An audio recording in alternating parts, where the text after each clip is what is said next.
Hello students, welcome to OLE. This is your math class. I am your math teacher. In the last lecture of straight line, it was the first lecture. हम लोग ने क्या पढ़ा? Straight line की अभी equation हम लोग ने नहीं पढ़ी है. फर्स्ट ऑफ ऑल हमने डिफाइन किया कि इंक्लिनेशन लाइन का क्या होता है, स्लोप क्या होता है, इंटरसेप्ट क्या होता है.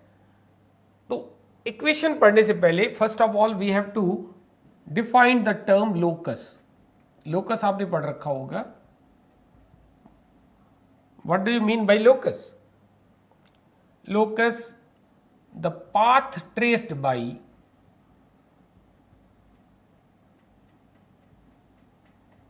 a moving point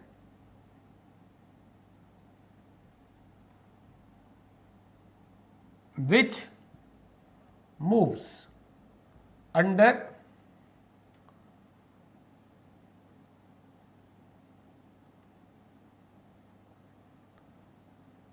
given condition.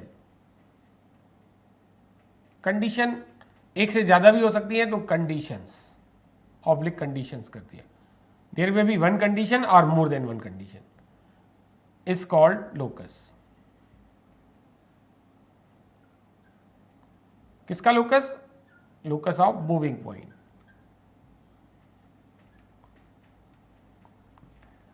चलिए समझने की कोशिश करते हैं क्या कहा गया डेफिनेशन में. एक मूविंग पॉइंट है, रैंडमली नहीं मूव कर रहा है, ये कंडीशंस को फॉलो करते हुए मूव कर रहा है. कंडीशन एक भी हो सकती है, मोर देन वन भी हो सकती है. वो कंडीशन आपको दी हुई होगी, क्वेश्चन टू क्वेश्चन वेरी करेगी कंडीशन. अब उस कंडीशन को ऑलवेज फुलफिल करता है.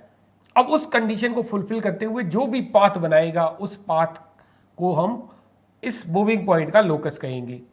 तो कुछ स्टैंडर्ड लोकस है हमारे पास.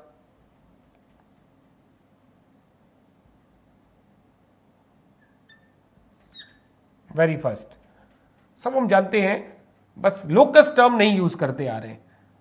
तो अगर एक we have given, if we have given two intersecting lines, तो ऐसे पॉइंट का लोकस एक मूविंग पॉइंट है. There may be several points. Suppose it is one of the case of the moving point. ये एक पर्टिकुलर केस लिया उस moving point का. अच्छा, कंडीशन क्या है वो ध्यान दीजिए. P is the moving point. P जो है इस सिचुएशन में कंडीशन क्या सेटिस्फाई कर रहा है? Distance of P from two lines are equal. तो suppose this is L and this is M. Distance का मतलब परपेंडिकुलर डिस्टेंस होता है. अच्छा, P मूव करे, कहीं पे भी पहुंचे, तो ये वाली कंडीशन हमेशा सेटिस्फाई कर रहा है कि इसकी इन दोनों गिवन लाइन से डिस्टेंस इक्वल है. सपोज P यहां कहीं पहुंच गया, अब बी हो दोनों लाइन से इक्वल डिस्टेंस पे है. दिस इज द कंडीशन और सेकंड कंडीशन ऑफ पी, से पी डैश. ये परपेंडिकुलर डिस्टेंस अभी भी इक्वल है. तो पी कहीं पे भी मूव करे, पी की दोनों गिवन लाइन से ऑलवेज इक्वल डिस्टेंस आए, तो what does the locus of P called? तो पी का लोकस कहलाता है angular bisector of the two given line. Suppose the two given lines are A B and B C. Intersecting lines है, B पे intersect कर रही हैं, तो इनके बीच जो एंगल एबीसी बन रहा है, ये P का जो लोकस होगा इस एंगल एबीसी की बाइसेक्टर लाइन होगी. मींस पॉइंट P जो है इस एंगुलर बाइसेक्टर पे मूव करेगा. कन्वर्सली, अगर एंगुलर बाइसेक्टर पे कोई भी पॉइंट सेलेक्ट करें तो वो दोनों रेस से इक्वल डिस्टेंस पे होगा, यानी AB और AC से हमेशा इक्वल डिस्टेंस पे होगा. तो this is very first standard locus. तो क्या लिखेंगे वर्ड्स में? locus of moving point P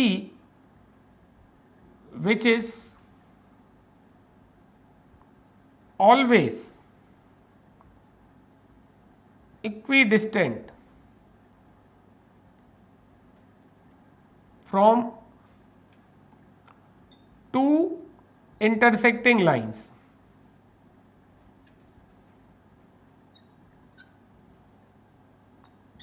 is the angular bisector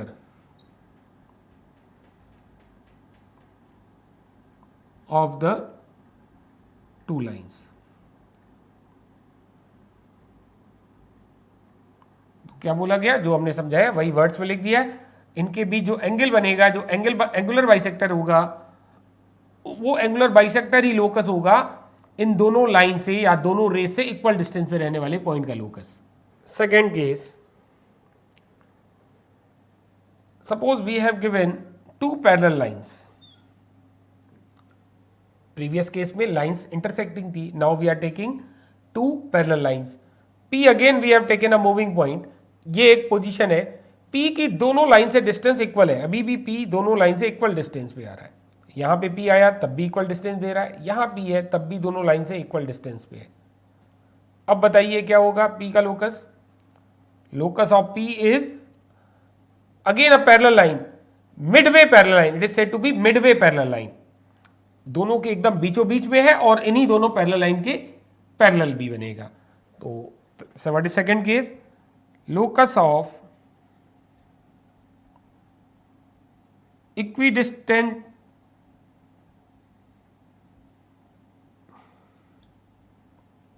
point from two parallel lines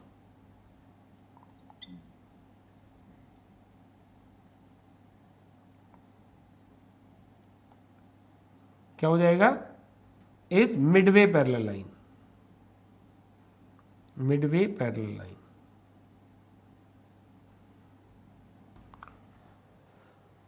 and third case, ऐसे बहुत सारे केस बन सकते हैं, we are taking 3 cases only. एक लोकस का हमें इंट्रोडक्शन कराना था, अदरवाइज लाइन को आगे हमें समझने में प्रॉब्लम आएगी। थर्ड, एक फिक्स पॉइंट है, एक मूविंग पॉइंट है, मूविंग पॉइंट का लोकस चाहिए, P is the moving point. अच्छा, OP की डिस्टेंस ऑलवेज ऑल सेम रहे, मान लीजिए यहाँ पे 2 यूनिट्स है, तो P यहाँ पे पहुंचेगा तब भी 2 यूनिट्स होगा, P यहाँ पहुंचेगा तब भी 2 यूनिट्स होगा। तो इस मूविंग पॉइंट का लोकस क्या होगा ये हमें बताइए। मूविंग पॉइंट का लोकस जो बनेगा, सर्किल बनेगा, और उस सर्किल का सेंटर ये फिक्स पॉइंट O बन जाएगा। अगर ये 2 यूनिट्स ली है तो 2 उस सर्किल की रेडियस होगी। आई होप आपको क्लियर हुआ। चलिए इसको लिखते हैं, the locus of moving point P whose distance from fixed point O is always constant।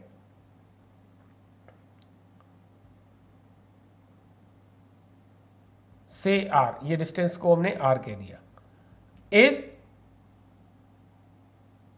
Circumference of circle. Locus क्या आएगा? इस सर्किल का सरकमफ्रेंस,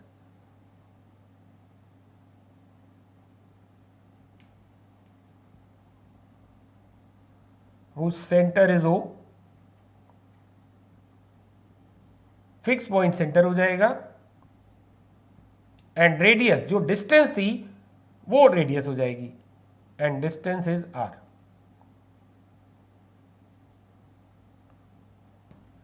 तो लोकस क्या होता है? एक मूविंग पॉइंट का पाथ जो ट्रेस कर रहा है उस पाथ को बोलते हैं लोकस, लेकिन पॉइंट जो मूव कर रहा है वो किसी दी हुई कंडीशन के अंडर में ही ऑलवेज मूव करे। अब इसका यूज क्या है in the case of equation of straight line, समझने की कोशिश करते हैं। Now we are going to discuss various equation of lines, various types of equation of a line. तो फर्स्ट ऑफ ऑल हमें समझना पड़ेगा लाइन होती क्या है। If we have given 2 points A and B, तो we can join A B in different manners. कई तरीके से हम ज्वाइन कर सकते हैं। सी, ये कई तरीके से हम A और B को ज्वाइन कर रहे हैं। The shortest path which join A and B when produced, it is called the line AB। A और B को ज्वाइन करने वाला जो सबसे छोटा पाथ होगा, उन पाथ को ज्वाइन करने और प्रोड्यूस करे तो ये जो है हमारी लाइन AB होगी, अगर A और B 2 पॉइंट है तो। अब हमें यहां पढ़ना है लाइन की equation. Now we have to find the equation of line AB, algebraic equation actually we have to find here. Type 1.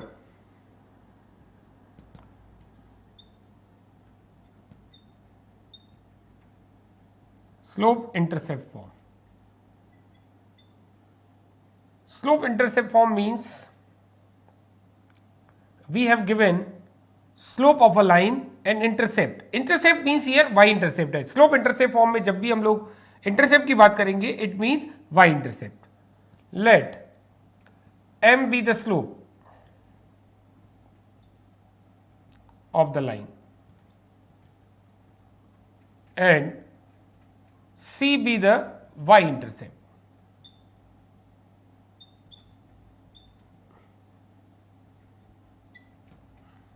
फिर से समझने की कोशिश करते हैं. अगर लाइन का y इंटरसेप्ट c है, व्हाट डज इट मीन? तो इस लाइन का हमें स्लोप पता है एंड y इंटरसेप्ट आपको पता ही है, दिस इज द, ये y इंटरसेप्ट हो गया. अगर y intercept is given c, तो इस पॉइंट के कोऑर्डिनेट क्या कहेंगे आप? What is the coordinate of the point? AB is the line meet the y axis at B, therefore coordinate of B are 0, C. अब हमें इस लाइन AB की एल्जेब्रिक इक्वेशन चाहिए. तो लोकस हम लोग ने समझा अभी. तो equation of AB is locus of the moving point P. P एक मूविंग पॉइंट है, रेंडमली नहीं मूव कर रहा है.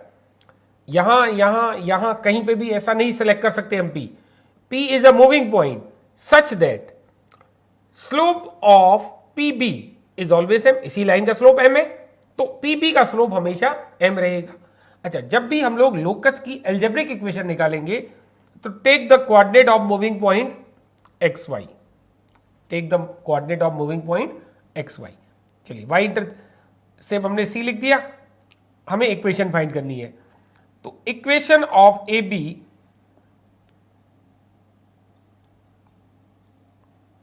equation of line AB is the locus of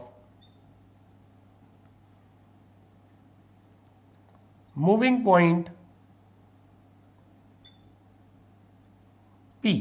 coordinate क्या लेंगे मूविंग पॉइंट के XY, which move such that. अब एक कंडीशन या एक से ज्यादा कंडीशन हो सकती है जिसको फॉलो करते हुए मूव करना है. तो क्या कंडीशन हो जाएगी P पर? which moves in such a way that slope of PB वही होगा जो स्लोप ऑफ लाइन है. तो स्लोप ऑफ PB क्या हो गया? Slope of line. और PB का स्लोप क्या लिखेंगे हम लोग? अभी हम लोग ने डिस्कस किया दो पॉइंट से जाने वाली लाइन का slope. One point is XY and second point is 0C. तो y2 minus y1 upon x2 minus x1. This is the concept to find the locus of line joining two points. तो y minus c upon x minus 0. This is the locus of the line. But locus हमें given कितना है? m. तो y minus c is equal to mx. Or y is equal to mx plus c. This is the equation of the line.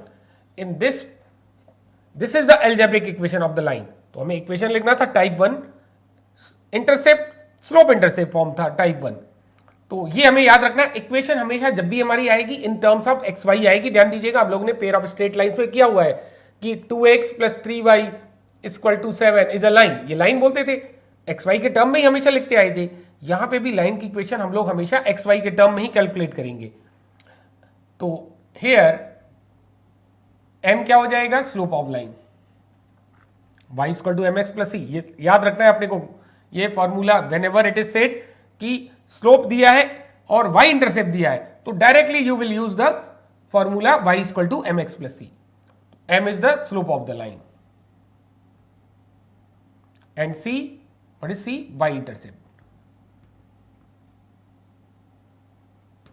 तो जैसा हम लोगों ने आप पहले भी डिस्कस किया, इंटरसेप्ट विद अप्रोप्रिएट साइन हमें यूज करना है. इंटरसेप्ट डजंट मीन कि हमें ऑलवेज पॉजिटिव लेना है. भले ही हमने यहां जब कंसेप्ट डिराइव किया पॉजिटिव शो किया है, बट कैलकुलेशन पे कहीं नहीं लिखा कि सी पॉजिटिव है या नहीं है। इवन सी अगर आप नीचे लेते वाई इंटरसेप्ट, तब भी हम कोऑर्डिनेट सी के जीरो से ही लिखते, जीरो माइनस सी नहीं लिखते, क्योंकि सी की साइन तो हमने असाइन की ही नहीं ना कि सी पॉजिटिव है नेगेटिव, ऐसा कुछ नहीं बोल रहे। तो सी जब हम क्वेश्चन में यूज करेंगे अप्रोप्रिएट साइन के साथ यूज करेंगे। Question, find the equation of line whose inclination is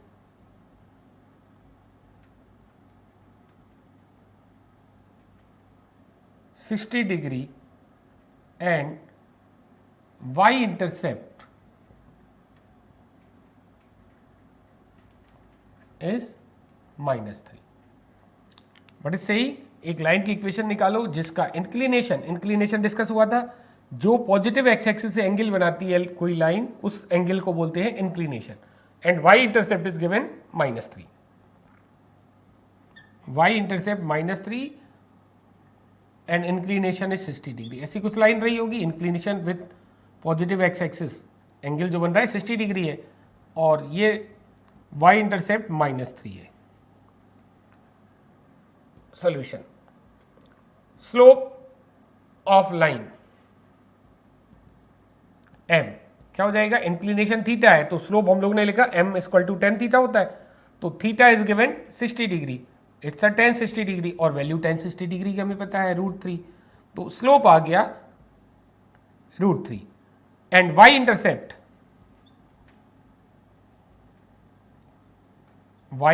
c is -3। तो देयरफॉर इक्वेशन ऑफ लाइन, जब भी स्लोप पता हो और y इंटरसेप्ट पता हो, always use the line y = mx + c। अभी हम लोग ने यही पढ़ा है, उसी के अकॉर्डिंग कर रहे हैं, बट आगे भी चल के जब भी हमें लाइन का स्लोप और y इंटरसेप्ट पता हो, we will use the line y = mx + c। बहुत तरह के इक्वेशन पढ़ने हैं, तो अभी तो ये फर्स्ट है, equation of line is y = mx + c, और y = m is √3 x -3। This is the answer. ये हमारी लाइन की इक्वेशन हो गई। अब इसको आंसर कई डिफरेंट तरीके से एक्सप्रेस कर सकते हैं। Sometimes we write √3x = y + 3, और समटाइम ऐसे लिखते हैं √3x - y = 3। पहले क्या किया हमने, यहां से y को इधर, 3 को इधर भेज दिया, अब क्या कर रहे हैं, 3 को वापस इस साइड भेज दिया, √3x - y = 0, all are answer. But यहां पे भी छोड़ दें तो कोई गलत नहीं माना जाएगा। फर्दर, ये था हमारा question on slope intercept form. Second form या type 2, point slope form. Point slope form, point slope form में हमें क्या होगा, क्या पता होगा, लाइन का स्लोप पता होगा और लाइन पे एक पॉइंट के कोऑर्डिनेट पता होंगे। Let the coordinate of the point on the line be x1 y1, x1 y1 is known point and the slope of line is m। तो हमें इस लाइन की इक्वेशन लिखनी है, this is known as point slope form. Let a x1 y1 be a point on the line whose slope is m। इस line का slope कितना है, m, और पॉइंट है, पॉइंट पता है x1 y1। तो इक्वेशन चाहिए हमें, तो इक्वेशन कैसे निकालेंगे, अगेन लोकस का कंसेप्ट समझ में आया। तो लोकस जब भी हम लाइन का निकालेंगे, एक मूविंग पॉइंट का लोग कहेंगे path trace by the moving point, और मूविंग पॉइंट के कोऑर्डिनेट xy ले लेंगे। अब वो जो कंडीशन क्या अप्लाई कर सकते हैं, वो कंडीशन अप्लाई करेंगे, और उस कंडीशन को अप्लाई करने से जो भी रिलेशन xy में आएगा वो हमारा इक्वेशन हो जाएगा। The equation of line is the locus of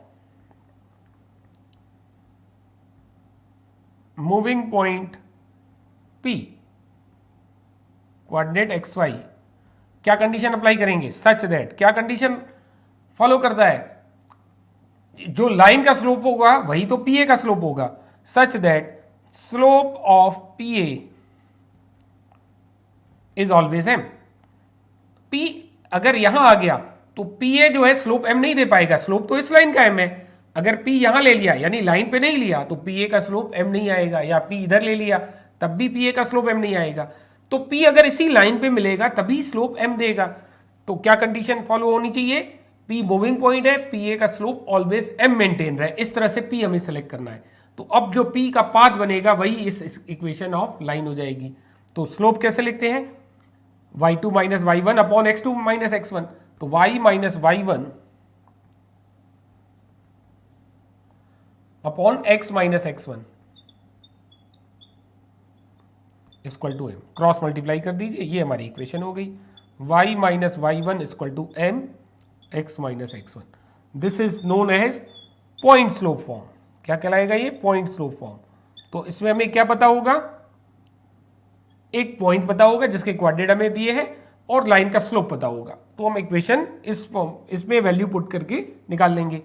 x1 y1 coordinates है पॉइंट के और m स्लोप है, और इक्वेशन xy के टर्म में ही आनी चाहिए।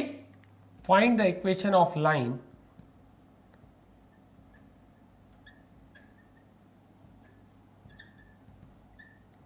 passing through the point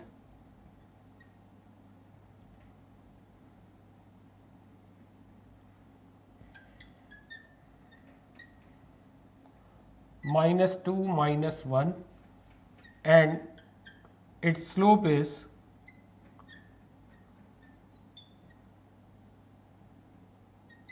-2। Simple सा क्वेश्चन, ऑल वैल्यूज हमने डायरेक्टली दे रखी है। Given slope of line m -2 and point x1 y1 on line b -2 -1 means x1 is -2, y1 is -1। therefore equation of line, जब point पता हो slope पता हो तो क्या लिखेंगे equation of line, y minus y1 equal to m into x minus x1। Place all the values, y minus y1 is -1, m is -2, x minus x1 is -2। तो this is y plus 1 -2 x plus 2। Expand कीजिए, -2x -4, bring all the term same side. तो ये -2x जब इधर ले आएंगे तो +2x and y is already there, -2x इधर आके +2x, y इज देयर, -4 इधर ले आएंगे +4 एंड 1 इज ऑलरेडी देयर, तो 5। ये हमारी इक्वेशन हो गई लाइन की जिसका स्लोप और पॉइंट क्या था, -2 इज स्लोप एंड पॉइंट जो जिससे पास हो रही है it's a -2 -1। This is the required equation.